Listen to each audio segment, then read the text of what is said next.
Hi, GoTech here. It's been a while since the last video. Samsung has recently released the Galaxy S23 Ultra, which doesn't seem to be a pretty exciting upgrade from the outside. But sometimes, incremental changes are what's needed to make an already great device even better. So let's begin. As aforementioned, not some drastic changes when we look at it the first time. Still, a big, heavy rectangular shaped phone, covered back and front by very aggressive texture this time, with excellent build quality. Okay, two noticeable changes.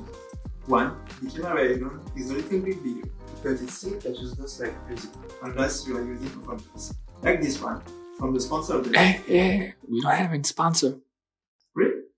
Okay, just in your phone. A more significant change. The screen is flatter this time. So yeah, edges appear a little bit thicker, but on the other hand, it makes the phone much more comfortable to use.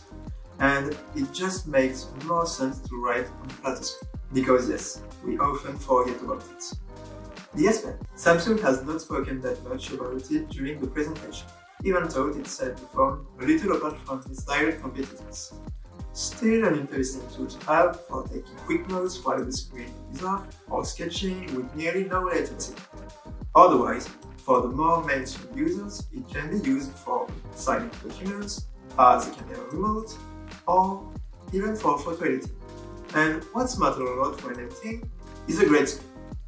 And it is really hard to complain about it. It is huge, with a 6.8-inch OLED screen, bright enough for good outdoor visibility, dimmer out at night.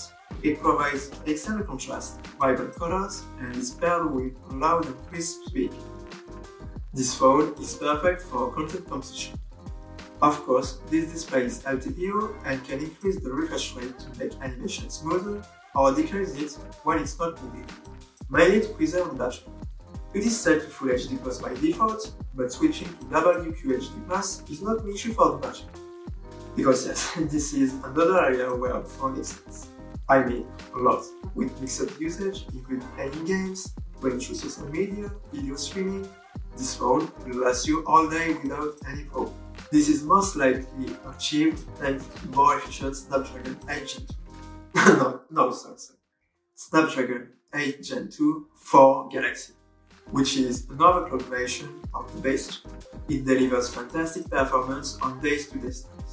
Everything is super smooth and the device doesn't run slow, thanks to the larger Vapor channel.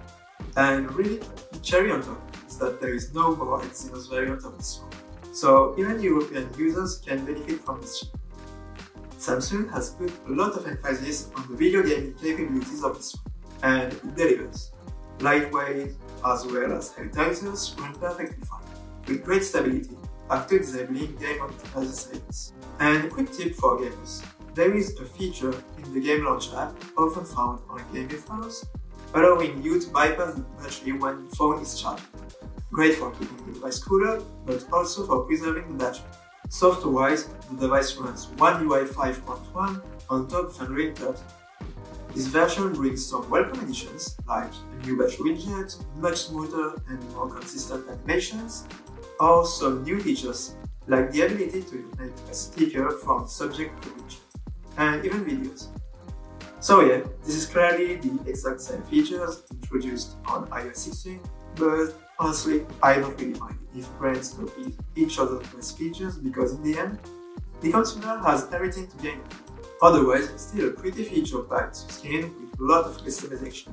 Theme, icon, keyboard, lock screen, there is a bunch of things you can change.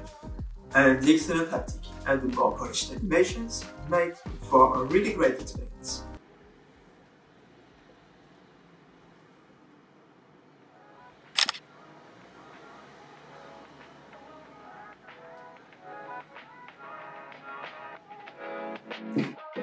Okay, the camera. Maybe the most awaited part. Lots of things to say, but to keep it short, if possible.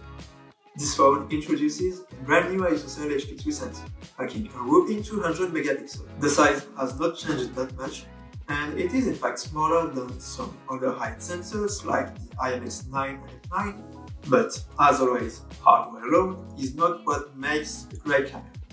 So let's answer the first question. Is 200 megapixel a gimmick? And I want to say, when the conditions are met, absolutely not. You see this picture? Great details, high contrast, except that it is in reality cropped from a 200 megapixel. Surprising though. So yeah, having the ability to crop that far away is impressive on such a tight set. But two things to note. First, 200 megapixel pictures, as expected, are a lot heavier and takes a lot of time to be captured. Then, they benefit a lot less from computational photography, resulting on weaker dynamic range and noisy pictures. Some might say that this also makes these pictures look more natural, and I can't argue with that. But when light goes down, this mode is less relevant. There is in fact a 200 megapixel light mode, but I think that the detail gain is not totally worth it, given the compromises in size. So I would say that it can be fun to play with it and can sometimes give spectacular results in good lighting conditions, but I think that for the most part, staying in 12 megapixel mode is the safest choice. In everyday scenario, this mode allows us to take some fantastic pictures, stellar dynamic range, nice detail, low noise. Samsung phones used to overbrighten the scene a little too much, and that's no longer the case here. Everything is well balanced with a tad bit of variety, making the final result sometimes more appealing. We can perhaps complain about the over-sharpening, but we now have the choice to reduce it thanks to an app called Camera Assistant that you can download in the Galaxy Store. Pictures deliver great color consistency across all lenses, and having this versatility was impressive back to 2020, and it impresses even more now, as the quality keeps improving year after year. Honestly, having this kind of result at 30x is just crazy. Or could be depending on the lesson given for. Hey! Just a quick comment.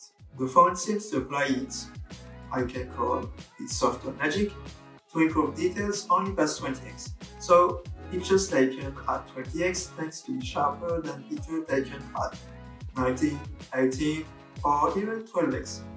Why? Okay, low-reg photos.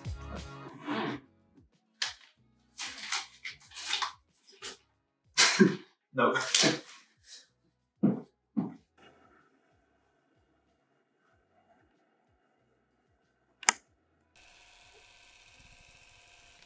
This term makes much more sense now, as they have improved a lot on this side.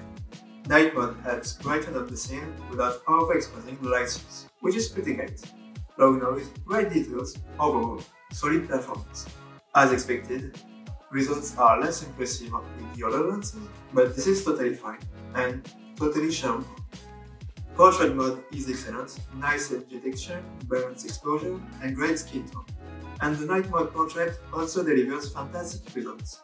The only downside I have encountered is that sometimes the white balance seems to change across the two lenses at once. The ultra-wide-angle lens also doubles as a macro camera.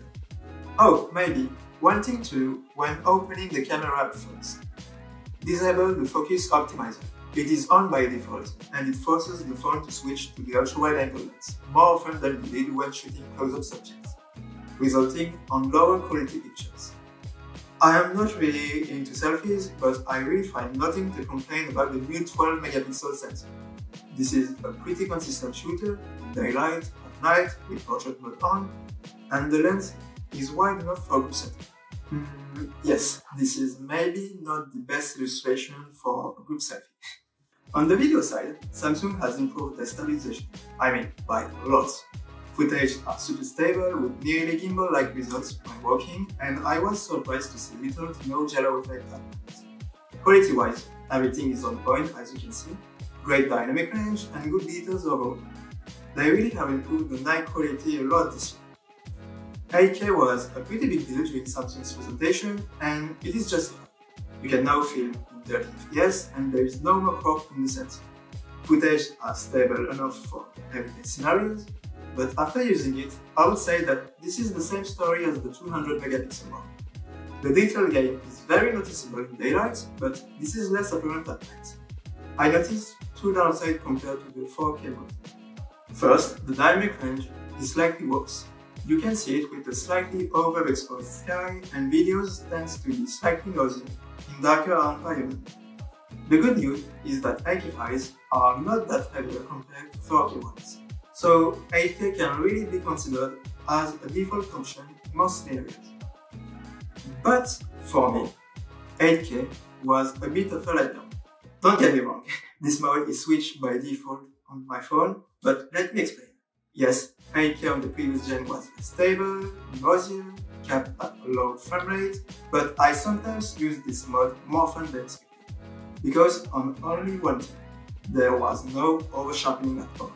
And this alone makes the footage so much natural. Like, you can clearly see the difference with the vanilla S21. So yeah, there is some visible grain on the left video, but the other looks so over-processed in comparison. And I wish that the camera assistant app will allow us to play with the level of over-sharpening in videos. The camera now integrates a shortcut to WordPress platform, which allows you to capture DNG files that combine the benefits of computational photography and the post-processing flexibility of a RAW file across all the lenses. You can achieve some cool results in post. Oh, and the great news for those who are into Snapchat and Instagram.